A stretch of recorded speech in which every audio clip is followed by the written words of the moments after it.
Bismillahirrahmanirrahim. Alhamdulillahi rabbil alamin. Wassalatu wassalam ala al-mab'uthi rahmatan lil alamin. Nabiyyina wa habibina wa qudwatina Muhammad ibn Abdullah wa ala alihi wa sahbihi wa man sar ala nahjihi wahtada bihadihi wastanna bisunnati ila yaumiddin, amma ba'du. Muslimin dan muslimat, para jemaah, para penuntut ilmu, pencinta Al-Quran, Assalamualaikum warahmatullahi wabarakatuh. Alhamdulillah, syukur kita kepada Allah Azza wa Jalla kerana pada pagi ini 18 Oktober 2022 kita dapat meneruskan pengajian kita dalam tafsir surah Al-Qamar, surah yang ke-54, juzuk yang ke-27. Surah yang ke-54, juzuk yang ke-27. Ayat yang kita akan bincang bermula ayat 9.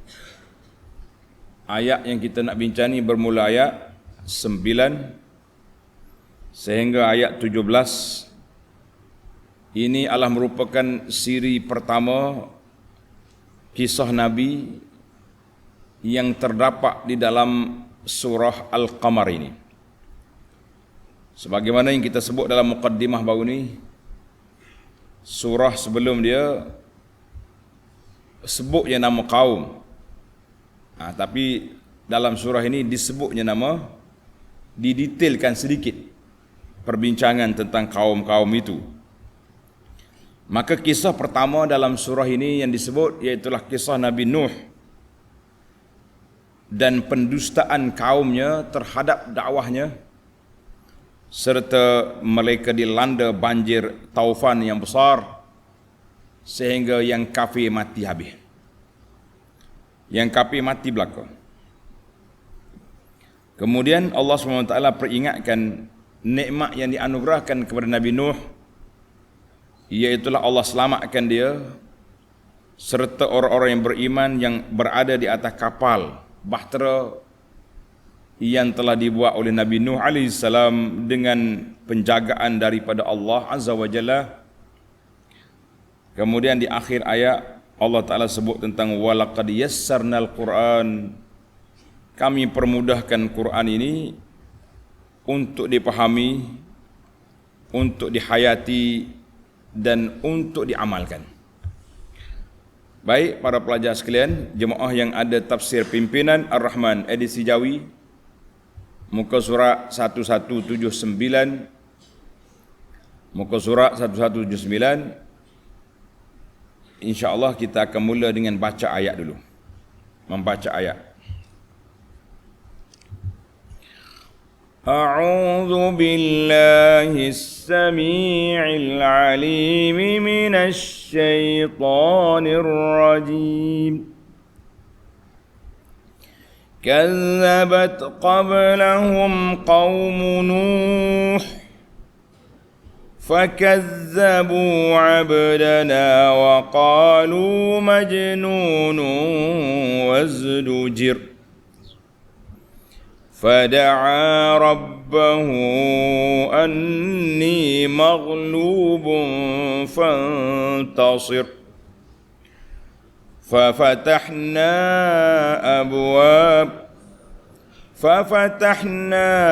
أبواب السماء بماء منهمر وفجرنا الأرض عيونا فالتقى الماء على أمر قد قدر وحملناه على ذات ألواح ودسر تجري بأعيننا جزاء لمن كان كفر ولقد تركناها آية فهل من مدكر فكيف كان عذابي ونذر ولقد يسرنا القرآن للذكر فهل من مدكر. Ayat dia ni coba perhati tengok ra belaka-belaka. Semua ra. Itu bahasa Al-Quran indah. Orang dengar apa sedap, kalau faham lagi sedap, kalau boleh beramal lagilah dia punya faedah dia lagi besar. Tengok ayat yang pertama dalam siri ini, iaitu ayat 9. Kazzabat qablahum qaumun Nuh. Sebelum mereka, sebelum Quraisy lah, kaum Nabi Nuh juga telah mendustakan rasulnya, iaitu mereka fakazzabu abdana, iaitu mereka mendustakan hamba kami Nabi Nuh, wa qalu majnunun wazdujir, serta mereka menuduhnya dengan berkata dia seorang gila dan dia telah diancam dan dihalang daripada menjalankan dakwah agama. Para pelajar sekalian, kita tengok pada munasabatul ayah 5 qablaha. Munasabah ayat 5 qablaha annaha syuru'un fi ta'dadi. Allah Ta'ala nyatakan dalam ayat ini sebahagian daripada apa yang disebut peristiwa yang berlaku kepada nabi-nabi yang terdahulu, yang sepatutnya memberi pengajaran kepada orang yang mendengarnya. Maka oleh kerana mereka tak hirau, dibawanya ayat ini sedikit pendetailan supaya lebih, orang panggil, kesan dia lebih kuat kepada orang yang mendengarnya. Tengok dalam ayat yang 5, Tuhan kata fama tughnin nuzur. Tak ada faedah. Peramaran yang diberi itu macam tak ada faedah, tidak berfungsi mana. Maka dalam ayat ini diulang balik amaran itu dengan lebih detail. Satu. Yang kedua, masih lagi dalam munasabah juga, Allah Ta'ala juga telah sebut keadaan orang-orang yang mendustakan rasul-rasul mereka. Ayat-ayat yang diberikan kepada mereka tidak memberi manfaat, tidak memberi bekas dalam jiwa mereka. Maka ditunjukkan sejarah umat yang terdahulu yang telah binasa. Jadi kalau kamu juga mengambil jalan yang sama, kamu akan binasa sebagaimana binasanya umat-umat yang terdahulu daripada kamu. Itu dipanggil munasabah. Baik para pelajar sekalian, kita pergi kepada tafsir ayat. Ai kazzabat qabla kuffari Quraisy. Sebelum daripada kafir Quraisy ini mendustakan Nabi SAW, ada lagi umat dulu telah mendustakan hamba kami Nuh. Allah Ta'ala letakkan Nabi Nuh di bawah abdana, hamba kami, menunjukkan bahawa itu di antara orang yang disayangi oleh Allah Azza wa Jalla, orang yang dekat dengan Allah. Jadi untuk menenangkan hati Nabi SAW bahawa pendustaan ini yang dilakukan kepada Nabi, orang dulu dah buat. Sabar ya. Mereka sabar, kamu sabar. Wa qala qaum Nuhin, kaum Nuh telah berkata kepada rasul mereka Nuh, majnun. Dia kata Nuh ni gila. Oleh kerana dia gila, zajaruhu bisyiddatin wa unfin, mereka telah memberi amaran kepada Nuh dengan begitu kasar dan juga amaran keras supaya Nuh diam-diam, kalau tidak kita ambil tindakan. Mana amaran telah diberi. Puak-puak dia, puak kafir telah memberi amaran kepada Nabi Nuh AS supaya jangan cakap lagi. Tengok ayat yang ke-10. Bila Nabi Nuh diberi amaran, pengikut dia pula tak ramai. maka senjata yang paling kuat yang Allah berikan kepada dia iaitulah berdoa kepada Allah. Senjata doa. Fada'a rabbahu anni maghlubun fantasir. Lalu ia berdoa merayu kepada Tuhannya dengan berkata, sesungguhnya aku ini dikalahkan oleh kaumku yang engkar, oleh itu menangkanlah aku terhadap mereka. Jadi Nabi Nuh minta rayuan dengan Allah, minta apa? Minta pertolongan Allah. Ai fada'a Nuhun rabbahu qailan. Nabi Nuh berdoa kepada Allah minta rayuan bahawa inna qaumi ghalabuni. Kaum aku telah mengalahkan aku bitamarrudihim dengan kerah kepala mereka, wa kufrihim kufur mereka, wa takzibihim wa takhwibihim. Belahlah mereka mendustakan Nuh. Amaran pula. Nuh nak selamat, diam-diam. Fantasir li ya Rabb, berilah pertolongan kepadaku ya Rabb. Jadi Nabi Nuh nak minta dengan siapa? Tak ada orang yang boleh bantu dia kecuali pertolongan Allah datang. Allahu Akbar. Dalam ayat surah, tanda pelajar, dalam surah Al-Anbiya ayat 76, Allah gambarkan doa Nabi Nuh. Wa Nuhan iz nada min qablu fastajabna lah. Nabi Nuh telah berdoa belum daripada kamu. Fastajabna lahu, kami perkenankan doanya. Fanajjainahu wa ahlahu minal karbil azim, kami selamatkan dia dan keluarga dia yang dengar kata yang beriman daripada huru-hara yang besar, iaitulah taufan yang melanda kawasan mereka.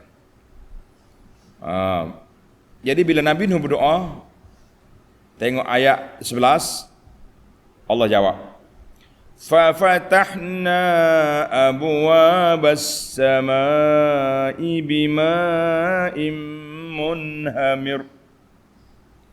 Maka kami bukakan pintu-pintu langit dengan menurunkan hujan yang mencurah-curah. Ai fastajabna li Nuh, kami perkenankan doa Nabi Nuh AS ke atas kaumnya, maka kami bukakan pintu langit dengan air yang mencurah-curah, yang begitu banyak, yang begitu kuat. Mana hujan turun tu dahsyat sekali. Hujan turun, kata di ulama tafsir Ibnu Juzai, dia kata ibaratun an kasratil matar. Mana hujan terlalu lebat, macam langit tu dibuka pintu langit. Tu. Bukan renyah-renyah ini, hujan banjir sungguh. Ada yang mengatakan dibuka pintu langit sungguh. Wallahu alam, yang pentingnya air itu turun. Air hujan turun yang begitu dahsyat, yang begitu lebat.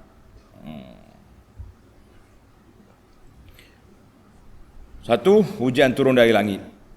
Bima'im munhamir, air yang mencurah-curah. Wa fajjarnal arda uyuna, dan kami jadikan bumi memancarkan mata air di sana sini. Maknanya hak langit turun, yang bumi keluar. Ai wa amba'nal ma'a biquwwatin wa kasratin minal ardi, air keluar daripada bumi. Sudah. Dari langit turun, dari bumi keluar. Apa jadi? Faltaqal ma'u ala amrin qad qudir, lalu bertemulah air langit dengan air bumi. Air langit turun, air bumi keluar, itu untuk melakukan satu perkara yang telah ditetapkan oleh Allah Azza wa Jalla, bahawa kaum Nabi Nuh akan dibinasakan dengan taufan yang begitu dahsyat. Ai faltaqa ma'us sama'i wa ma'ul ardi, air dengan bumi, air dari bumi keluar, air dari langit turun, berkumpul di atas bumi. Sudahlah. Itu adalah ketetapan Allah Azza wa Jalla bahawa kaum Nabi Nuh dibinasakan dengan air. Qad qudira, ada ulama tafsir kata amrun maktubun wa muqaddarun, benda yang telah ditetapkan, ditakdirkan oleh Allah Azza wa Jalla. Ada yang ulama yang juga lain kata air langit dengan air dari bumi itu qaddarahumullah, Allah Taala dah takdirkan. Makna turun air langit banyak mana? Berapa juta gelen, berapa juta banyak, keluar dari bumi pun sama. Ada yang mengatakan sama banyak. Hak turun dengan hak keluar sama banyak. Wallahu alam. Itu ulama tafsir dia cari belaka pandangan-pandangan. Yang pentingnya bersepakatlah dua air dari keluar dari bumi dan dari langit berkumpul di atas bumi. Apa jadi? Jadi banjir lewat dianya. Wa hamalnahu ala zati alwahin wa dusur. Dan kami bawa naik Nabi Nuh beserta pengikut-pengikutnya di atas bahtera yang dibina dari keping-keping papan dan paku. Ai wa hamalna Nuh ala safinatin zati alwahin min khashabin. Maknanya bahtera tu dibuat daripada papan, daripada kayu. Zati masamir, yang ada paku yang mengikat kayu-kayu itu. Itulah. Ini mana detail Allah Taala cerita ni. Bahtera tu bukan dibuat daripada fiberglass sama kita ini, dibuat daripada kayu.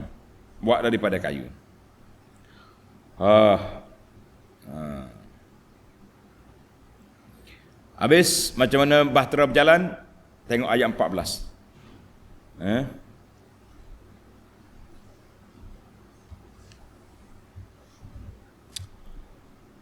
Tajri bi a'yunina jazaa'an liman kana kufir. Yang berlayar laju. Bahtera tu bukannya duduk lek-lek atas air, duk berlayar dia. Dengan pemeliharaan dan pengawasan kami melakukan yang demikian dan menimpakan taufan itu sebagai balasan bagi orang-orang yang kufur ingkar. Ai tajri safinatun al ma'i bi mar'an minna. Makna kapal tu berjalan di bawah pemerhatian, penjagaan daripada Allah Azza wa Jalla. Walaupun air gelombang kuat, Allah jaga kapal tu, tak tenggelam, tak terbalik. Itu semua di bawah jagaan Allah. Allah Ta'ala sebut ni supaya kita sedar, kita insaf, kita lebih menyayangi Allah Azza wa Jalla, barulah kita semangat kan. Jaza'an liman kana kufir, ai aghraqna, kami tenggelamkan kaum Nabi Nuh, wa anjaynahu wa man ma'ahu, kami selamatkan Nuh dan orang-orang yang bersama dia, thawaban li Nuh, sebagai balasan kepada Nabi Nuh ala sabrihi, yang dia sabar menanggung ala azza qaumihi, menanggung gangguan yang dibuat oleh kaum dia. Jadi Allah Taala kata oleh kerana musabar Nuh sabar, maka kami selamatkan kamu daripada mereka. Allahu akbar.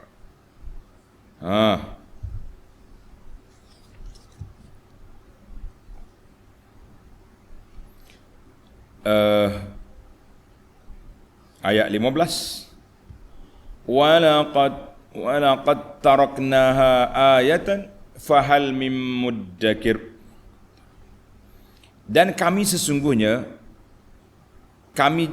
sesungguhnya kami telah jadikan bahtera itu sebagai satu tanda yang menjadi pengajaran. Maka adakah orang yang mahu beringat dan insaf? Tengok dengan kita hak baca cerita ni rasa macam mana? Kita yang dengar cerita ni rasa apa dah? Jadi Allah Ta'ala sebut tentang selamatnya Nabi Nuh dan orang-orang yang beriman yang bersama dengan di atas kapal. Maka Tuhan peringatkan kepada kita apakah kesan daripada banjir itu. Ai walaqad taraknaha ayah, dan demi sesungguhnya kami telah jadikan bahtera kapal itu sebagai satu tanda yang menjadi pengajaran. Apa dia tanda kapal itu? Panjang pula ulama tafsir cerita. Mari kita dengar. Ai tarakna fa'latana biqaumi Nuh, kami tinggalkan kesan apa yang kami lakukan kepada kaum Nuh, dan kami binasakan mereka sebagai ibratan, pengajaran, wa'izatan, sebagai pendidikan, nasihat bagi orang yang datang kemudian daripada Nuh, bahawa siapa dia dusta Rasul, siapa dia kufur kepada Allah, maka mereka akan dibinasakan sebagaimana binasanya Nabi Nuh. Dan kami kekalkan, tengok, wa taraknaha ayatan, ay abqaina jinsas sufun, kami kekalkan jenis bahtera hak Nabi Nuh naik itu sebagai tanda alamat kepada rahmat Allah Ta'ala, dan Allah Ta'ala jaga makhluk-makhluk dia, sempurnanya kuasa Allah dan indahnya penciptaan Allah Azza wa Jalla menjadi pengajaran kepada kita yang datang kemudian supaya mengambil iktibar. Jadi apa dia bahtera Nabi Nuh tu ditinggalkan macam mana? Kata di Ibnu Ashur, tanda ini analisa daripada ahli tafsir yang semasa. Dia kata, abqaina safinata Nuh mahfuzan minal bila. Maknanya Allah Ta'ala tak rusakkan bahtera Nabi Nuh, dia simpan. Kapal tu tersimpan supaya menjadi pengajaran kepada orang datang. Dia tengok, Nuh atas bukit Nuh, kapal Nabi Nuh. Maknanya air bukit tu banyak. Dan siapa dia nak tengok bagaimana kuasa Allah Ta'ala, tengok kapal Nabi Nuh. Atas bukit dia, bukan duduk bawah bukit. Allah Ta'ala telah memberi peringatan dan amaran serta ancaman kepada orang yang mendustakan Rasul-Rasul, sebagaimana Allah kekalkan juga kaum Nabi Samud, Diyar Samud, kaum Nabi Saleh, ada lagi kesan sikit-sikit. Kaum Ad, umat Nabi Hud, ada sikit-sikit, tak banyak. Tapi yang banyaknya, siapa dia? Mu'tafikah, kaum Nabi Lut, itu besar. Jadi katanya, falam tadmahil, kapal tu kekal berapa lama di atas bukit tu, tak rusak, supaya orang yang tengok mengambil pengajaran. Oi, kapal Nabi Nuh atas bukit. Jadi Allah Ta'ala sebut di mana kapal tu disebut alal judi, di bukit Jud, atas bukit, turun atas bukit tu. Situ satu pandangan. Satu pandangan lagi dia kata apa? Kata Syekh Asy-Syangqiti dalam Adwa'ul Bayan, wa laqad taraknaha ayatan. Ad-dhamir fi taraknaha, iaitu kembali kepada amalan, operasi pembersihan etnik kafir zaman Nabi Nuh. Maknanya Allah kata, wa taraknaha ayatan, kami tinggalkan perbuatan itu sebagai tanda kekuasaan Allah Azza wa Jalla. Orang lain pun tengoklah, dengarlah. Sama ada mu tengok kapal ke, atau kamu dengar cerita, ambillah pengajaran. Jadi sekarang ni kapal ada ke tidak? Ada kata kapal tu ada masa tu. Sekarang ni wallahu alam, macam-macam orang kata. Ada kata kapal ada, tak ada kapal. Jadi yang pentingnya bagi kitanya, orang duk jual kapal Nabi Nuh ni, baru ni ada mari jual sini, ada jual. Dia bawa replika mari, sekeping papai begini, berapa ratus harga tahu. Entah ambilkan Nabi Nuh mana, tak tahulah kapal mari macam cerita. Nah, ada kata kapal tu mari kayu dia ambil daripada Gunung Jerai lah. Yang pentingnya kalau boleh bawa cerita pelik ni, masyarakat netizen pun terima selalu. Allah. Kalau bawa hadis ni payah orang nak terima. Yang pentingnya kita nak di akhir ayat. Allah kata apa? Fahal mim muddakir, maka adakah orang yang mahu beringat dan insaf? Adakah orang yang mahu beringat dan orang yang mahu insaf? Tengok kepada apa yang telah berlaku itu. Yang pentingnya. Jadi adalah orang yang duk cari kapal Nabi Nuh tu. Yang penting bagi kita tak payah carilah tuan-tuan. Kita pakai percaya kepada apa yang Allah gambarkan dalam Quran. Dalam Quran ini sudah ada maklumat? Tak ada. Tapi ada pengkaji-pengkaji yang katanya alal judi tu. Ada bukit Jud. Wallahu alam. Yang penting ni akhir ayat ni. Fahal mim muddakir. Maka ada ke orang yang mahu beringat dan insaf? Ada ke tak ada? Jawabnya kena ada lah. Siapa dia? Kita. Orang yang beriman kena insaf. Ay fahal min mutazakkirin. Ada ke orang yang mengambil ingatan lima qad fu'ila bitilkal ummah. Apa yang Allah Ta'ala lakukan kepada umat Nabi Nuh yang telah derhaka kepada ajarannya dan mereka telah dibinasakan semua sekali. Total kebinasaan kepada umat itu. Habislah. Ayat yang ke-15, yang ke-16. Fakaifa kana azabi wa nuzur. Oleh itu perhatikanlah bagaimana buruknya azabku dan kesan amaran-amaranku. Nuzur, amaran Allah Azza wa Jalla. Ai fakaifa kana azabi li ulaikal kufar. Bagaimana azab aku kepada puak-puak kafir itu, min qaumi Nuh, daripada kaum Nabi Nuh. Wa kaifana inzari, bagaimana aku telah memberi amaran kepada kamu, tak irau juga. Maka kamu tunggulah kebinasaan yang akan menimpa kamu sebagaimana Allah binasakan umat yang terdahulu juga ditimpakan. Jadi para pelajar sekalian, anak tak detail lagi di mana ke Jabal Jud, di mana ke Bukit Judi yang disebut oleh dalam Quran itu. Dalam siri awal-awal dulu, dalam surah-surah yang waktu awal PKP dulu. Masa itu kita ada masa banyak. Ana ada cerita, baca dalam buku-buku yang banyak tentang bahtera Nabi Nuh ni duduk kat mana. Macam-macam orang cerita. Jadi kita bolehlah tengok dalam CD-CD yang lalu. Saya pun tak ingat dalam surah mana. Tapi kita dah bincang pada masa itu, iaitulah tentang beberapa tanda-tanda kekuasaan Allah Ta'ala yang Allah Ta'ala anugerahkan kepada kita ini untuk dipikirkan. Jadi berbezalah masa PKP dulu, masa luas, kita boleh tafsir sampai 1 jam lebih. Tuan-tuan tak pergi ke mana. Hari ni semuanya masih kelang kabut. Kan? Dapat ikut ni tafsir ni, ada yang ikut duduk atas kereta, apa ada duduk atas macam-macam sahabat. Kita kata Alhamdulillah, nikmat Allah Ta'ala beri anugerahkan zaman kita ini. Banyak tanda-tanda kiamat yang diberi melalui alat-alat gadget yang ada di tangan kita ini. Alhamdulillah. Baik. Di akhir ayat perbincangan kita, ayat 17. Allah Ta'ala kata, وَلَقَدْ يَسَّرْنَا الْقُرْآنَ لِلذِّكْرِ فَهَلْ مِن مُدَّكِرٍ. Dan demi sesungguhnya kami telah mudahkan Al-Quran. Dan dengar, yassarna al-Quran ay sahhalna al-Quran, kami permudahkan Al-Quran ini litazakkuri bihi. Siapa yang nak ambil pengajaran, ambil ingatan, nak ambil pelajaran daripadanya sangat mudah. Wa husulil fahmi, nak faham juga mudah. Walitti'az, dan mengambil pengajaran juga mudah.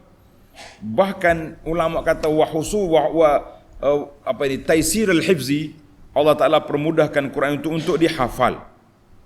Makna orang yang nak hafal Quran apa boleh, orang yang nak mengaji Quran saja apa boleh, orang yang nak belajar tafsir pun boleh, nak tadabbur, mendalami lagi isi kandungan pun boleh. Kita kata Alhamdulillah, ruang yang sangat mudah itu sangat mudah. Karena itulah kata ulama, makna taisirihi, Allah Ta'ala permudahkan Quran itu, permudahkan segala-galanya. Kita nak faham, kita belajar. Saya tak faham-faham. Awak belajar ke tidak? Belajar ke tidak? Ni tak belajar lagi nak faham. Setengah orang ni bila kita ajak mengaji Quran, ajak tafsir Quran, dia marah pula, tak boleh tafsir Quran, takut jadi kafir. Mana boleh berpegang dengan zahir Quran? Kita kata kita tidak nak pegang zahir Quran dengan batin Quran. Kita nak berpegang dengan ayat Al-Quran yang diturunkan oleh Allah, yang telah ditafsirkan oleh Nabi sallallahu alaihi wasallam, yang ditafsirkan oleh para ulama yang Islam yang mu'tabar. Apa masalah kita?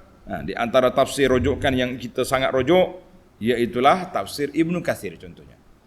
Tafsir mu'tabar. Dan tafsir-tafsir yang lain yang kita rujuk. Tapi kalaulah dikatakan tafsir itu juga bermasalah, maka bukan tafsir masalah, tuan tu bermasalah. Tuan, awak yang bercakap tu masalah. Ni orang nak mengaji Quran dia pula halang. Habis mengaji benda lain tu boleh. Nak mengaji cerita-cerita pelik yang tak ada mari sandaran, tak ada mana. Ni hadis ni ambil mana? Hadis ni telah ditasihkan melalui mimpi jumpa Nabi. Mana ada disiplin mimpi tasih hadis? Tidak ada. Tapi orang cakapnya berfakta macam ni, nya kona pula dah. Tak mau terima, ditahzirkan, diberi amaran. Orang yang bercakap auta, itulah yang diagung-agungkan. Kono-kononya inilah ajaran sebenar yang ditinggalkan. Kita kata subhanallah, dunia nak kiamat ni para pelajar sekalian berhati-hati dengan perangkap-perangkap syaitan yang dimainkan melalui sentimen, melalui perasaan, bukan melalui ilmu yang ditinggalkan oleh Nabi sallallahu alaihi wasallam. Baik. Maka Allah tanya kita, fahal min muddakir, ai fahal min mutazakkir? Adakah orang yang mengambil ingatan dengan Quran? Fayatta'iz, dia ambil nasihat. Wa ya'tabir, mengambil iktibar bima fil Qur'anil Karim, dengan apa yang terkandung dalam Al-Quran. Allahumma ja'alna min ahlil Quran. Ya Allah, jadikan kami ini orang yang cinta kepada Quran, orang yang belajar Al-Quran, serta bukakanlah kepada kami kefahaman tentang Quran, dan bantulah kami untuk berpegang dan beramal dengan Quran dan juga dengan sunnah Nabi sallallahu alaihi wasallam. Orang selamat, orang yang pegang dengan Quran, pegang dengan sunnah Nabi sallallahu alaihi wasallam, sudah pastinya dengan huraian para ulama. Kita tak kata kita nak hurai sendiri. Siapa kita? Baca Quran pun letih, nak baca hadis pun penat. Tiba-tiba saya ni pandai belaka dah, kita kata jangan buat tuduhan. Kita ajak orang kembali kepada kitab dengan sunnah, kembali kepada Quran hadis, maksudnya kita kembali kepada asal Quran dan hadis yang ditafsirkan oleh para ulama Islam yang muktabar. Ni tidak ni allergic sangat. Bila kau orang ajak balik Quran pada hadis, awak nak ambil Quran hadis, tak mau mazhab dah. Apa cerita kita ni? Kenapa sempit sangat dada tu bila orang cakap macam ni? Jadi sempit dada. Perluaskan dada kita, insya-Allah. Baiklah para jemaah sekalian, tamatlah ayat 9 sehingga 17 sebagai siri pengajian kita pada kali ini. Sekarang kita berpindah kepada huraian ataupun faedah yang dapat kita ambil. Al-faidatul ula, Allah Ta'ala sebut, tengok dalam ayat ini, dia kata kazzabat qablahum qaumun Nuh. Kazzabat, telah mendustakan, qaumun, oleh kaum. Jadi ulama bahasa kata qaumun, kenapa dia gunakan kazzabat? Kazzabat itu muannas. Kazzabat qaumun. Patutnya kalau qaumun, kazzaba qaumun. Jadi ulama bahasa dia kata qaumun tuzakkaru wa tuannas. Dia boleh muzakkar, dia boleh muannas. Li'anna asma'al jumu', dia panggil isim jumu' ni, allati la wahida laha min lafziha idza kanat. Lafzul jumu' kalau digunakan kepada anak Adam, dia boleh guna dua-dua. Muzakkar boleh, muannas boleh. Mislu rahtin wa nafarin. Sebab tu Tuhan sebut sini kazzabat qaumun Nuh. Kazzabat qaumun Nuh.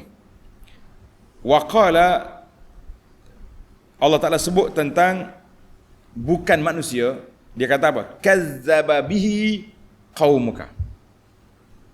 Kazzaba bihi qaumuka, tengok. Fazakkara. Jadi ada dua-dua. Kazzabat wa kazzaba. Kepada kaum tu boleh pakai dua-dua. Itu di antara hikmah, sekali kazzaba, sekali kazzabat. Jadi yajuzu, boleh dipakai dua-dua, tuzakkar wa tuannas. Ini untuk bahasa sikitlah. Dalam surah Al-An'am Tuhan kata wa kazzaba bihi qaumuka. Surah Al-An'am ayat 66. Dalam surah Asy-Syu'ara 105 Tuhan kata kazzabat qaumun Nuh. Dalam ayat ini kazzabat qablahum qaumun Nuh. Kita boleh faham kalau jumpa kenapa sekali kazzabat, sekali kazzaba. Baik. Ada juga ulama bahasa kata annasa, Allah Ta'ala muannaskan perbuatan dia, kazzabat qablahum qaumun Nuh, mendustakan oleh kaum Nabi Nuh. Kazzabat di sini dengan kalimah muannas tahqiqan lahum, Karena nak menghina perbuatan mereka itu, wa tahwinan li amrihim, dan nak memandang rendah perlakuan mereka, nak banding dengan kuasa Allah Azza wa Jalla. Tuhan kata kazzabat, dimuannaskan dia. Wallahu alam. Ini ambil perhatian sikitlah, khususnya kepada ahli-ahli bahasa Arab, orang tadabbur, kita perhati tengok kenapa kazzabat, kenapa kazzaba. Jadi ada ulama katakan boleh muannas, boleh di muzakkar bagi kalimah qaum, dan ada juga yang mengatakan ditakniskan kazzabat kerana nak menghina perbuatan, memandang lekeh kepada perbuatan puak-puak kafir terhadap nabi-nabi mereka. Wallahu alam. Tengok dalam ayat ini, ayat yang kedua, faedah yang kedua, fakazzabu abdana, mereka telah mendustakan hamba kami. Siapa dia hamba kami? Nuh alaihissalam. Allah Ta'ala bila dia nak muliakan hamba dia, maka disifatkan bil ubudiyah, dengan perhambaan. Sebab li'anna al-ubudiyata asyrafu alqabil bashar. Sifat ubudiyah, hamba bagi Allah Ta'ala itu sifat yang paling mulia, gelaran yang paling mulia sekali bagi orang yang dimuliakan oleh Allah Azza wa Jalla, iaitu orang yang menyerah diri kepada Allah, orang yang menghina diri kepada Allah, dan orang yang bertawakal kepada Allah. Karena itu Allah Ta'ala sebut Nabi kita sallallahu alaihi wasallam, subhanallazi asra bi'abdihi. Dia tak kata bi nabihi, bi rasulihi, bi abdihi. Allah Ta'ala perjalankan hamba dia. Jadi maqamul ubudiyah, sifat perhambaan itu sifat yang paling tinggi yang Allah Ta'ala gunakan kepada hamba-hamba yang disayanginya. Jadi kita nak suruh Allah sayang kepada kita, nak kata nak, kita juga kena mengabdikan diri kepada Allah. Memang kita hamba Allah, tapi kita pula memilih jalan mengabdikan diri kepada Allah, maka kita jadi orang yang baik. Baik, kita ambil ringkas-ringkas ya. Yang ketiga, fafatahna abwabas sama, kami bukakan pintu-pintu langit. Katanya annalis samai abwaban tuftahu wa tughlaq. Pintu langit itu dibuka dan ditutup. Boleh buka, boleh tutup. Malaikat jaga. Sebagaimana yang ditafsirkan oleh sebagai ulama tafsir, dia kata pintu langit itu ada pintu, boleh dibuka dan boleh ditutup, dan banyak juga ayat-ayat hadis-hadis yang menyebut tentang tuftahu, dibukanya pintu-pintu langit. Pintu langit ada 8, dibukanya pintu langit. Maknanya wallahu alam, sama ada pintu langit itu dibuka turun air, ataupun hujan itu mari daripada atas, oleh kerana terlalu banyak dikatakan pintu langit dibuka. Macam kita hari inilah, Allah pintu langit terbuka, maka doa kita naik. Itu dipanggil cerita. Maka Allah Ta'ala sebut fafatahna abwabas sama, langit itu tebal, langit terbesar, maka dibuka pintu. Wa ma laha futur, dan dia tidak terbelah, tak pecah. Kalau pecah langit itu bila? Kiamat. Tapi berbeza dengan bumi. Dalam bumi, tengok Tuhan kata dalam bumi, fafatahna wa fajjarnal arda, dan kami belahkan bumi. Hak langit buka, bumi belahkan dia. Bila bumi terbelah, keluarnya air. Apa sebab? Jadi dia kata langit ni tidak akan pecah kecuali setelah kiamat. Tapi bumi memang sentiasa terbelah. Pokok kecil nak naik, bumi kena buka, baru dia naik. Air nak keluar, bumi kena terbelah, baru dia keluar. Kita kata itu Allah Ta'ala nak nampakkan kepada kita perbezaan di antara langit, fatahna, bumi, fajjarna. Langit kami buka, mana bila kita ni beza, kalau kita buka pintu, boleh tutup. Tapi kalau kita pecahkan pintu, tak boleh tutup. Langit dibuka sebab dia boleh tutup. Bumi dia pecahkan, dia keluar air. Kita kata itulah indahnya penggunaan bahasa Al-Quran itu yang digunakan oleh Allah untuk kita tadabbur. Masya Allah. Yang keberapa tadi? Yang ketiga dah kan? Yang keempat,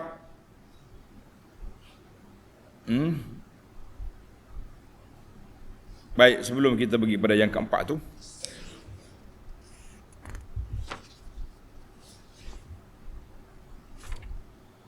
tadi wa fajjarnal arda tu. Wa fajjarnal arda ay ka'annal arda kullaha kanat uyunan. Maknanya dalam bumi ni ada je mata-mata air tu. Korek sana jumpa, korek sini jumpa. Kalau kita tak korek pun dia keluar sendiri. Ini dipanggil, itu menunjukkan kepada kuasanya Allah Azza wa Jalla. Jadi banjir-banjir ni berlaku dengan sebab perintah Allah, bukan sebab manusia yang buat. Baik, kita pergi kepada yang keempat. Faedah yang keempat, Allah Ta'ala sebut kepada kita,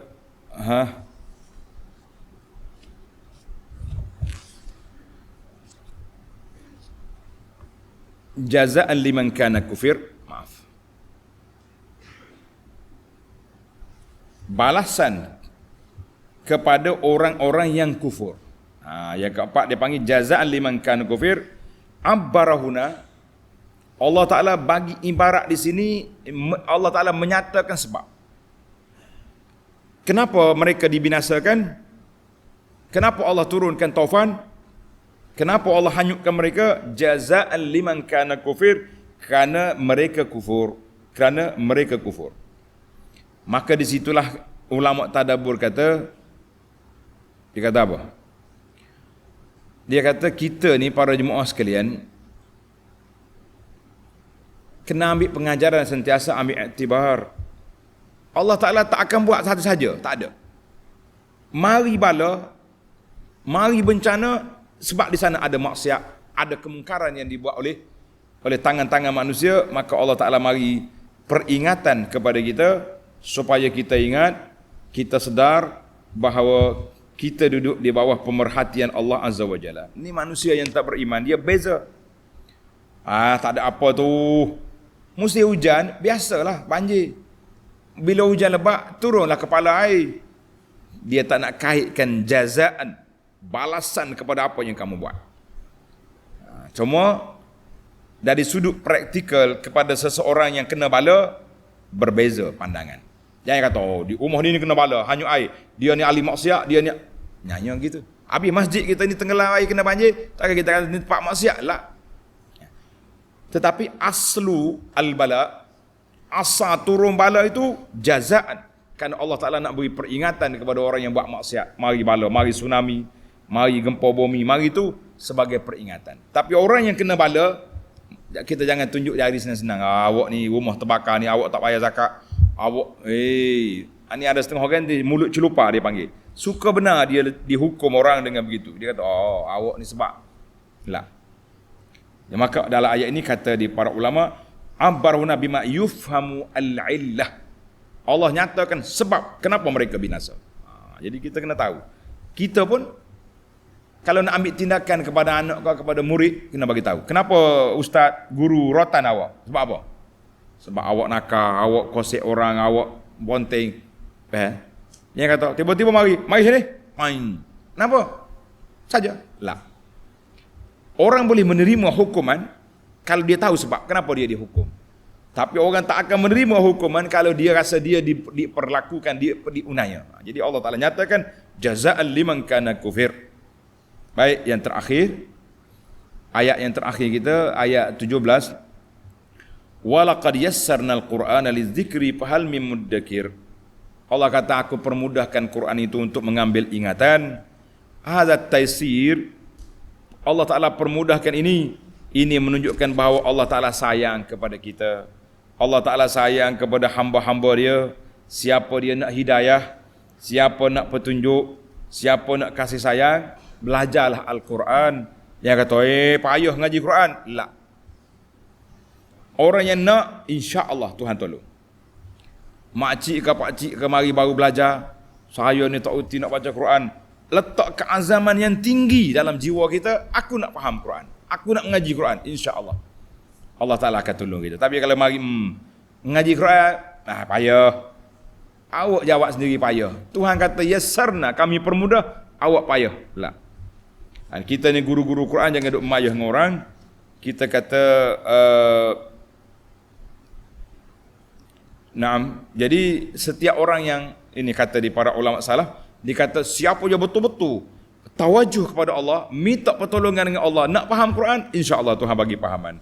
Tuan-tuan dan puan-puan, para pelajar yang mencintai Al-Quran ini, mari kita berdoa kepada Allah Azza wa Jalla sentiasa supaya Allah bukakan hati kita, cerahkan dada kita, kita berazam untuk kita belajar Quran, untuk kita khatam Quran, untuk kita beramal dengan Quran ini, insya-Allah. Sebab Allah Ta'ala permudahkan Quran ini kepada kita. Kenapa kita nak buat payah pula dengan Al-Quran? Mudah-mudahan Allah maj'alna min ahlil Quran. Ya Allah, jadikan kami ini ahlul Quran, orang yang mencintai Al-Quran, orang yang belajar Al-Quran, orang yang dapat memahami Al-Quran dan beramal dengannya. Amin ya rabbal alamin. Dan Quran ini menjadi pemandu kita sehingga sampai ke syurga pada hari kiamat nanti ya rabbal alamin. Wa sallallahu ala nabiyyina Muhammad wa ala alihi wa sahbihi ajma'in walhamdulillahi rabbil alamin. Wassalamualaikum warahmatullahi wabarakatuh. InsyaAllah kita akan sambung lagi cerita yang kedua dalam surah ini, iaitulah cerita Ad sebagaimana yang telah ditartibkan dalam Al-Quran ini, insya-Allah.